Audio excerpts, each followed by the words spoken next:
had an accident when I was very young, had some damage to my front teeth. It's too bad that I can't get the function back.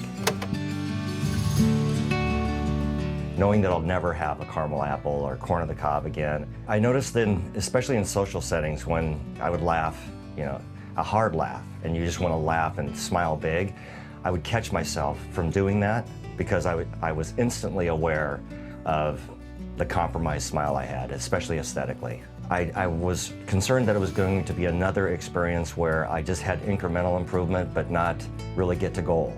When I first saw that, the try-in, I guess is what you called it, I looked at it and thought that this can't be, it's too good to be true. I can't achieve that level of success.